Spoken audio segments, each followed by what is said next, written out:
It is our pleasure to welcome our next guest to the program. He is the chairman of the San Francisco City and County Republican Party. You can follow him on X at Real John Dennis. John Dennis, welcome.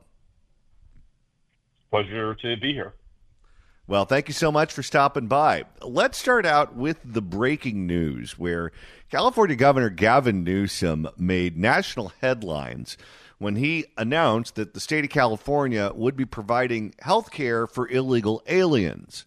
We learned earlier this year that the bill for that health care far exceeded all of Newsom's estimates. The state is broke and can't pay its bills. Gavin is going to have to find places to cut, and earlier he announced that health care for illegals would be taking a hit. Let's listen. So here are the solutions. $5 billion on a freeze on our Medi-Cal expansion. We're not cutting or rolling back those that are enrolled in our Medi-Cal system. We're just capping it, particularly for those without documentation. We're the only state in the country, and many states have expanded health care under their Medicaid system, our Medi-Cal here in California system. No state has done more than the state of California. No state will continue to do more than the state of California by a long shot. And that's a point of pride. And it's a point of privilege to be governor. That's been part of that effort. So we're going to freeze enrollment, which in the out years, budget year plus one, represents about $3.3 billion. And these solutions are budget year. I'm looking beyond the 3.3 represents budget year plus one. The monthly premiums, we believe that people should have some skin in the game as it relates to contributions. So we're looking to a monthly premium that would generate through that program. Wouldn't go in effect till January 1st, 2027. This is my confirmation team. Again, I have no notes up here. And would, in the budget year plus one, represent about $2.1 billion. So he wants to cap the program for illegals, and he wants to charge them a $100 a month premium. So, John, for someone who has prided himself on being willing to give up the store to illegal aliens because politically he thinks he benefits from it, what do you think is the motivation for him to backtrack on this? Do you think that this is presidential politics where he thinks that this won't play well in places like Arizona and Pennsylvania and North Carolina? Or do you think he's just boxed in by a broke state and he has to make cuts that he probably doesn't want to make, and this was just part of that? No. Be assured that Gavin Newsom has never taken a step that doesn't take into consideration his political future. And so politics always plays a role in these things and always foremost in his mind. Having said that, he got hit across the forehead with the 2x4 of reality that the state can't afford this anymore, that we never really could afford it in the first place. And he doesn't see that there's a lot of political downside as he winds down his tenure. He's not looking for a re-election to the governor's position here in California. He's looking to see, to keep his prospects alive for the White House. So, he's showing that he can tack to the center. All of his moves as of recent have been tacking towards the center, and this is no different. Do you think that this is an indication that Democrats here in California and nationally might start to moderate their position on immigration, particularly since that was one of the subjects that Donald Trump just hit him over the head time and time again during the last campaign and in 2016 for that matter, and it worked quite well for him? Yes, I think moderation is the perfect word. They won't reverse themselves because they have some pride in it. I think they think it'll only exacerbate their already heavy problems. But there will be some moderation. Also, I think they've realized that liberal women who I think drive the political agenda in the Democrat Party, Gavin Newsom realizes that he can afford to alienate them on some level because they aren't enough anymore to deliver the White House. And I think liberal women drive most of these sorts of quote unquote compassionate measures taken towards illegal immigrants, and but they can no longer deliver the White House. So he needs to expand his base, and this is the first step of many. I want to make one quick point about this, by the way, John. The measures that he was talking about this morning are actually kind of cynical in themselves, because they really defer all these to 2027 when he's out of office, and the measures are moderate in their own right.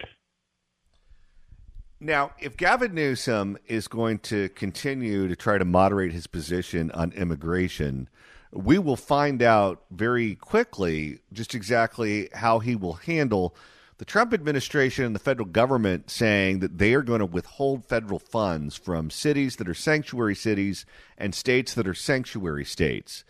We know California has budgetary problems. We know the big cities in California have budgetary problems. They are making cuts to try to stay afloat as it is.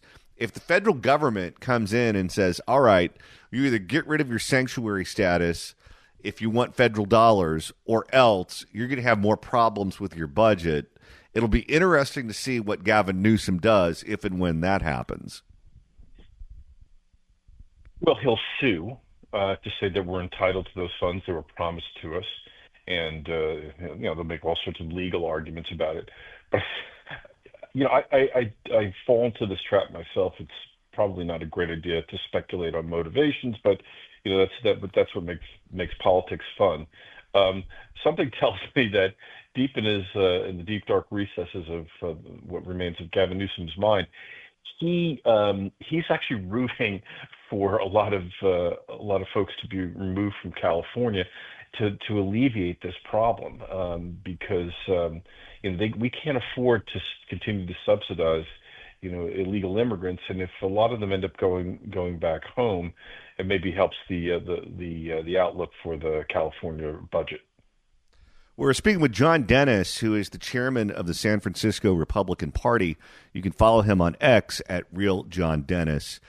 Your former district attorney, the former Attorney General of California, U.S. Senator from California, and Vice President of the United States, Kamala Harris, is rumored to be a potential candidate for governor of California. She says she hasn't decided yet, and she'll wait till the end of summer to make her announcement. If she gets in the race, the polls indicate that she would be the front runner, and she would have tremendous advantage over other Democrats in the race, and certainly over the Republicans. But let's just, for the moment, assume that she doesn't get in the race. There are a lot of candidates who have already announced that they are running, including former Orange County Congresswoman Katie Porter, former Los Angeles Mayor Antonio Villaraigosa, Betty Yee, who's the former controller, Tony Thurmond, the state superintendent, Tony Atkins. Basically, everyone in the state named Tony is running. And then you have two Republicans who have announced, at least two Republicans, Steve Hilton from Fox News, and you have Chad Bianco, the sheriff in Riverside County. If Kamala Harris doesn't get in the race, there's no clear frontrunner the way there would be if she did get in the race. What do you think happens if she decides to take a pass on this?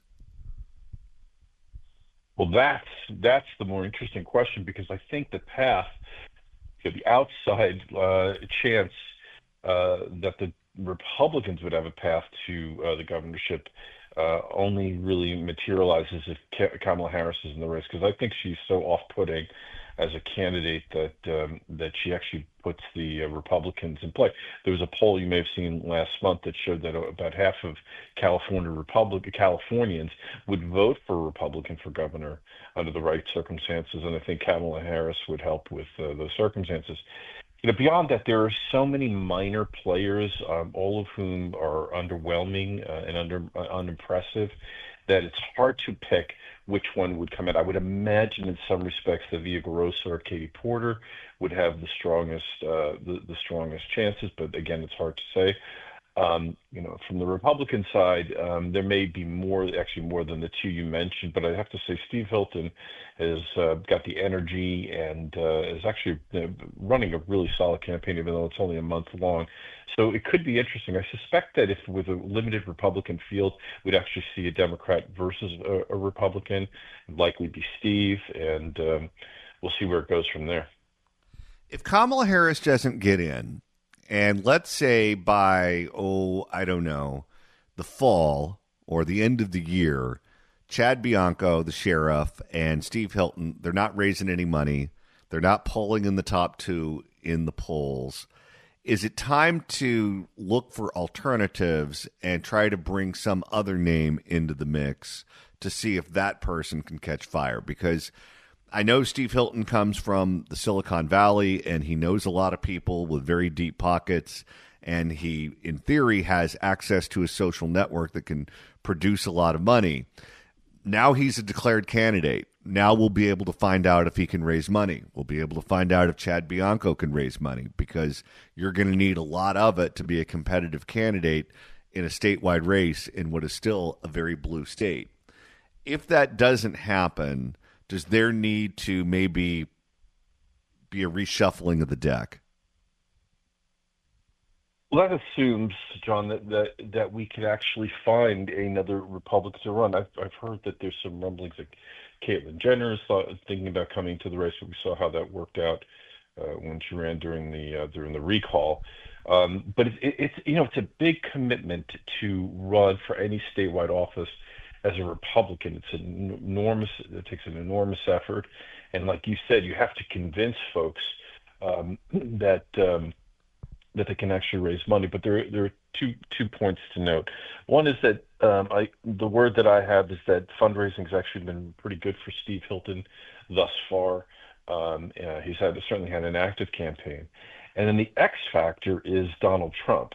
If and when Donald Trump makes an endorsement, that's going to galvanize certainly the Republican base and the pro Donald Trump base, and also give him some help and maybe an inside track to raising some of that money that Donald Trump has raised here in his past two presidential campaigns. Donald Trump has raised 20% of his money from California.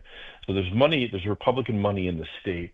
And, if he endorses, say, Steve Hilton, then that puts him in a better position to be a serious candidate.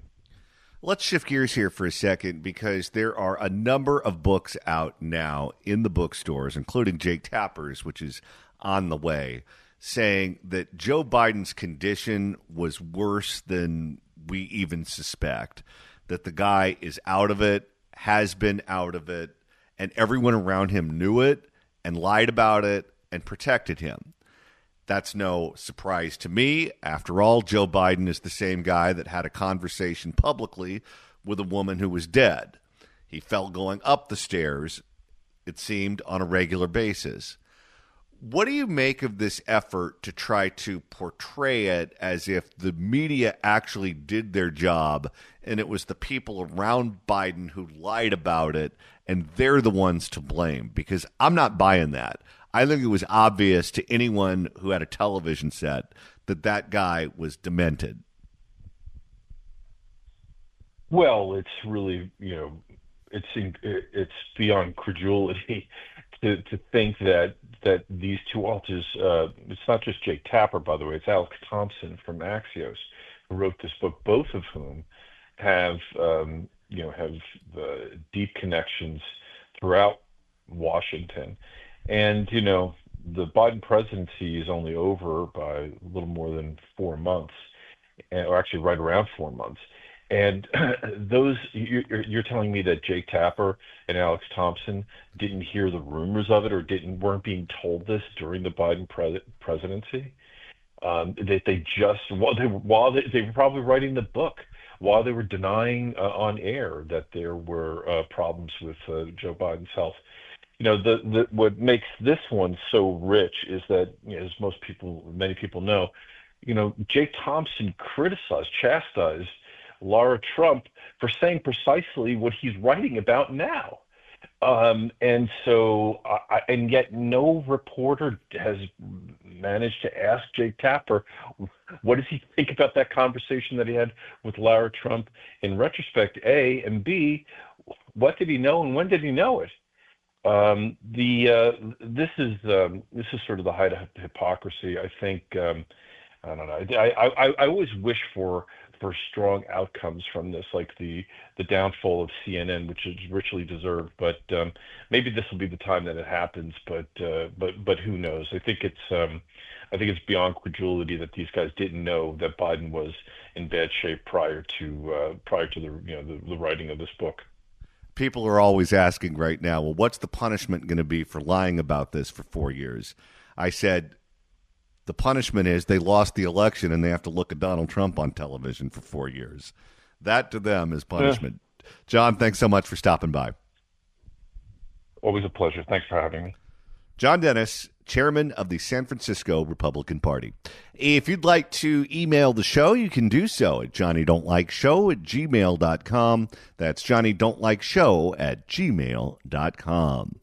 And now that we've hit the halfway point of today's show, Randy, if you want to continue listening to us after we sign off at 3, that's easy to do. All you got to do is search for The John Phillips Show wherever you get your podcasts, whether that's the Apple Podcasts app, iHeart, Spotify. Search for The John Phillips Show. Hit subscribe. You could download all the episodes. You could also do what George Gascon likes to do to himself in the middle of the night. Do a Google on YouTube. So get The John Phillips Show wherever you get any of your podcasts. In the meantime, what do you say we make a couple of listeners very happy? 790 KABC welcomes The Who at the Hollywood Bowl on September 17th. Tickets are on sale Friday at Ticketmaster.com, but right now, caller number 9 at 1-888-790-5222 gets a pair of tickets to the show. Tickets furnished by Live Nation. Good luck dialing. Coming up next, California Governor Gavin Newsom announced not only that he would be making cuts to health care for illegal aliens, he talked about homelessness, he talked about the state budget, and he talked about any number of other problems currently facing him and his embattled administration. We played some sound of Gavin Newsom talking about health care for illegal aliens here in California being rolled back, but Randy, he had a lot to say at that press conference. This was, of course, the annual budget may revise, where he takes his initial idea what the budget's going to be. They change it once they see how revenues are going, and California is in an $11 billion budget shortfall, which means it's not likely there's going to be a bailout for Karen Bass's $1 billion budget shortfall. It's not a namsy-pamsy thing. Nope. Let's hear what Gavin had to say about the homeless budget. Accountability.ca.gov. Oh, no, that's the end of it. Let's talk a little bit about homelessness, and there's not too many other slides, and we'll get to any of your questions. We've cleared, look, I just highlight this because we need to do more, but we have done better.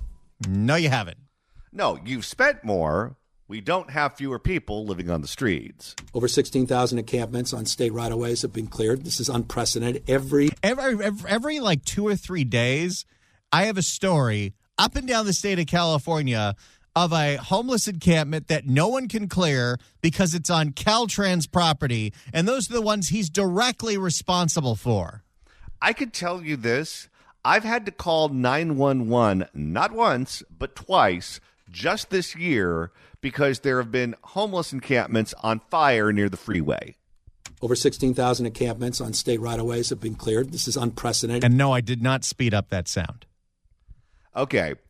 Gavin appears to be talking very fast. So let's put Gavin through the cocaine machine and see how he sounds. Okay, so we just isolate that stretch of Gavin. We go to the cocaine machine, and here we go. Here's what Gavin sounded like in the 80s. Over 16,000 encampments on state right-of-ways have been cleared. This is unprecedented. Every week,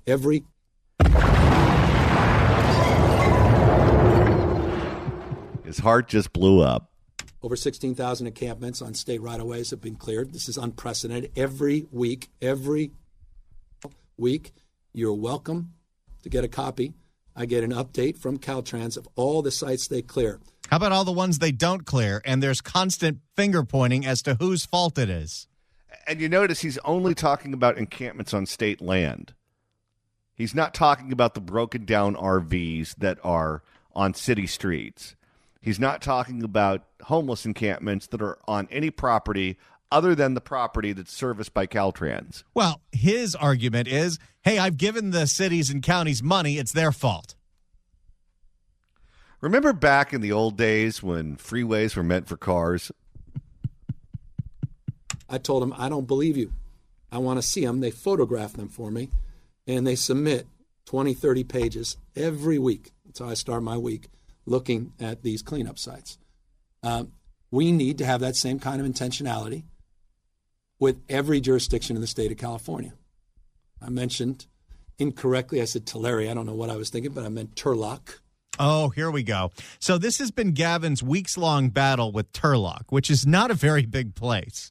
But Turlock is in a little bit of a battle with a homeless shelter that they wanted a letter of recommendation from the city so this homeless shelter could get a $200,000 grant from the state.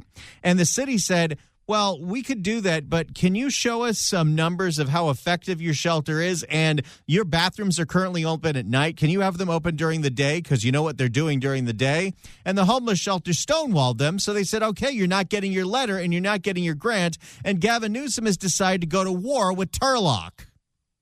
He loves to go to war with local government. You notice that? Whether it's Huntington Beach or Norwalk or Turlock or whomever, instead of making an argument that will convince them that what he wants them to do is right, he just wants to machine gun them. But he'll only do it to specific jurisdictions because, notably, last year when he signed the same executive order that he signed a few days ago saying counties have to remove encampments, and I believe he said dam encampments, and there's no more excuses, the loudest opponent of that was L.A. County that passed a motion opposing that, and he's not going to go after them for that. No, which is weird. Because Norwalk's a Democratic city now. It used to be a purple city. Now it's not. Now it's a Democratic city. He's willing to go to war with them.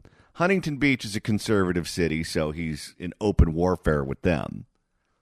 But Turlock, that's the middle of the state. I would imagine that's a pretty Republican area.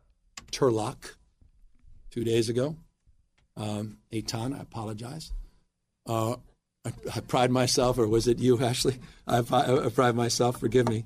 On getting things accurate. Have you called the mayor of Turlock to ask what the situation is? Because she did a 15-minute interview with CBS Sacramento explaining what the deal is. You could call her, but no, you're just blasting the mayor of a small town. I love the fact that he prides himself on getting things right. Wasn't he the guy who told us that Joe Biden didn't have tapioca in his brains? Masterclass. Turlock has a population of 72,000 people. Get on the phone, Gavin. Call the mayor instead of blasting her on television. They turned their back. They have turned their backs. They asked the homeless shelter, why can't you keep the bathrooms open? Because if it's a homeless shelter only at night, what do you think those people are all doing during the day? They're bothering people in downtown Turlock. On all of us. Frustrated with the issue of homelessness, and it's just a case study. I've talked about Huntington Beach being a case study on housing. Oh, here we go. Any opportunity he can, Gavin Newsom is here to take shots at Huntington Beach. He loves doing that, almost as much as he likes taking shots at Texas and Florida. Did you see, when you were gone, Gavin Newsom posted a graphic on his social media comparing California's non-existent high-speed rail to Texas's non-existent high-speed rail. Wait, let me get this straight. Neither state has high-speed rail. Yes. Texas is in the beginning stages of planning one that goes from Dallas to Houston, and Gavin was trying to big-time Texas to show how much more successful ours is, the one that doesn't exist. So nobody has a train, but he's saying my train is better than yours. Yes. This would be like Mary-Kate and Ashley Olsen having a Richard measuring contest. I've talked about Huntington Beach being a case study on housing. And if you want to understand why the state has a housing crisis, just learn about the approach Huntington Beach has taken. You don't get to blame Huntington Beach for why it's so impossible to build here. No. Let's just say Huntington Beach is doing everything wrong. They're not, but let's just say that right now for argument's sake. How come everything's messed up in L.A. County? Well, Turlock may be up there when it comes to the issue of homelessness. We asked them for... Call the damn mayor. She's a nice lady. Isn't he the guy that gives out cell phones or phones that can only call him to all of the CEOs? This is Gavin to a T. Big, flashy headlines, going after people. There's no follow-through. There's no details. He's such a flake. We asked them for a whopping $1. Back to skin in the game. Just at $1. And we'll give you hundreds of thousands of dollars to actually solve a problem. And they said, nope, not interested. By the way, this is also nonsense. If Gavin wants to fund that homeless shelter, he doesn't need $1 from the city. That's his own process that since he's the governor, he can supersede. This is all nonsense. And he doesn't want to have an actual conversation with somebody who's the mayor of a city. Yes, and what he's trying to do is he's trying to spread the responsibility so he can shift the blame. It's not me that's causing the homeless crisis. It's your county. It's your city. Don't blame me. That has been his entire message this last couple of years. And he did a whole press conference the other day, and that was the message. It's the county's fault. It's the city's fault. The state has done everything right, which is a bunch of hooey. Not interested in any of this. So it's just a reminder, it's just an example, adjacent example to encampments. The challenge that remains on this issue, it is not the state of California that remains the biggest impediment. There you have it. He's not interested in solving the problem. He's only interested in making sure you don't blame him. But where's the problem the biggest? And where's the county that doesn't want to clear the encampments? Los Angeles. Why isn't Gavin Newsom going after Los Angeles County? Because he doesn't want to fight with Holly Mitchell. Exactly. Right now, we're going through the sound of Gavin Newsom weighing in on homelessness in California. Obstacle remains at the local level. Oh, you know he means it because he's banging the podium Karen Bass style. Well, he definitely means it. He's blaming someone else. Remains at the local level. He's done everything right, including when he ended homelessness in San Francisco as mayor. Oh, wait. Well, how about when he slept with his campaign manager's wife? He did do that. And we have done everything to remove as many obstacles as possible. That's what the conservatorship reform was about. That's what Care Court was about. Those things have had very little impact on this entire problem. Yep. Guess what? When you drive around Los Angeles, when you drive around Oakland, when you drive around other parts of California, it looks exactly the same. That's what all these zoning reforms and land use reforms are about. Those didn't do anything either. He cannot admit that his programs are a failure and he's wasted $25 billion. So it's not that everything he's done didn't work. It's that the counties didn't enact it properly. This is what he always does, though. He uses as a metric of success how many dollars he spent, how many programs he created, how many people he's hired. Whether or not it's working is not relevant to the conversation. What's included in Home Key? Over 10,000 human beings in housing under our state model. Room Key got over 62,000 people off the streets. Unprecedented. Came with reforms. Then how come the state still looks like the way it does? He's acting as if he can just cook the books and pull the wool over our eyes, and we won't be aware of our surroundings.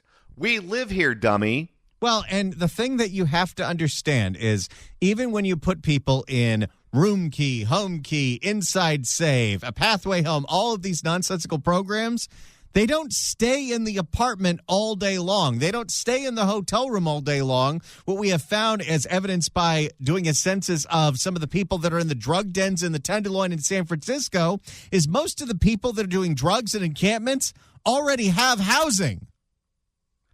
I guess the only metric of success so far that we have is if they have housing, they don't live there, they spend all their time in the encampments, but they didn't burn that housing down.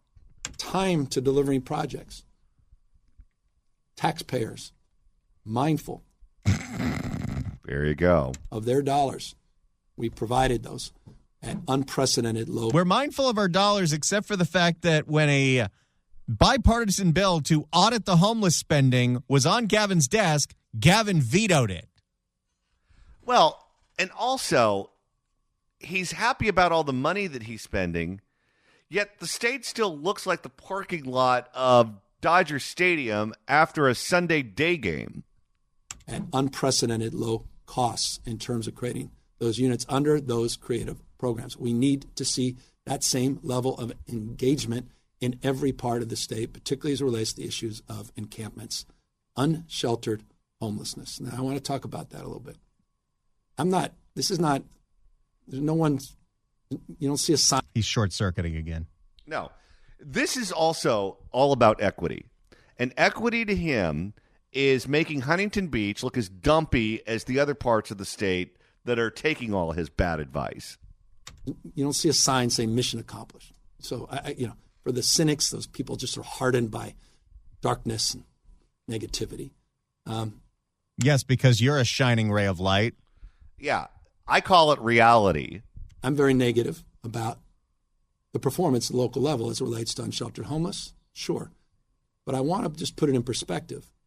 Every time he says it's the counties, but he never will name names. And where's the county that has the biggest failure on this? Los Angeles County. Well, 1 in 4 people in the state of California live in L.A. County.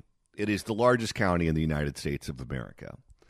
And that Board of Supervisors, they have let's call it a 3-2 majority, because Janice, despite her room temperature IQ, gets it right sometimes. I love the bus driver. We know. So let's say it's a 3-2 majority on this particular subject. They're not doing what he's telling them to do. So if you have a county that is the biggest county in the state, biggest county in the country, and they are not following your orders, but you have Tulare, whatever county it is in the middle of the state that he's got a bone to pick with, that's also not following your orders, you pick a fight with the tiny county and not with the behemoth? This is why, even though, like you said, L.A. is a quarter of the state's population, it's half of the state's homeless. It's all political. It's all political. He needs, politically speaking, he needs to have the state of California, at least within the Democratic Party, look like one big happy family.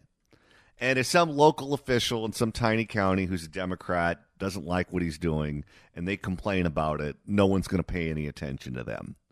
But if he's running for president, particularly in a Democratic primary, and South Carolina is supposed to be the first state that votes in that primary, and black Democratic voters will make up a huge percentage of that electorate, he does not want any heat at all with Holly Mitchell.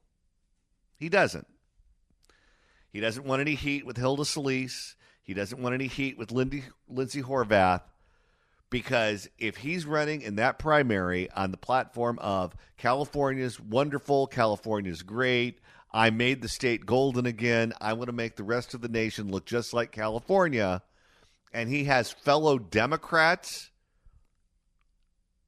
upset with him, and they're going on TV and they're attacking his word, and they're attacking his claims of accomplishment, that's not good for him. He doesn't care about the internal politics of what's going on in the state right now. He just doesn't want any enemies when he runs for president of people who would otherwise be allies if he just kept his mouth shut.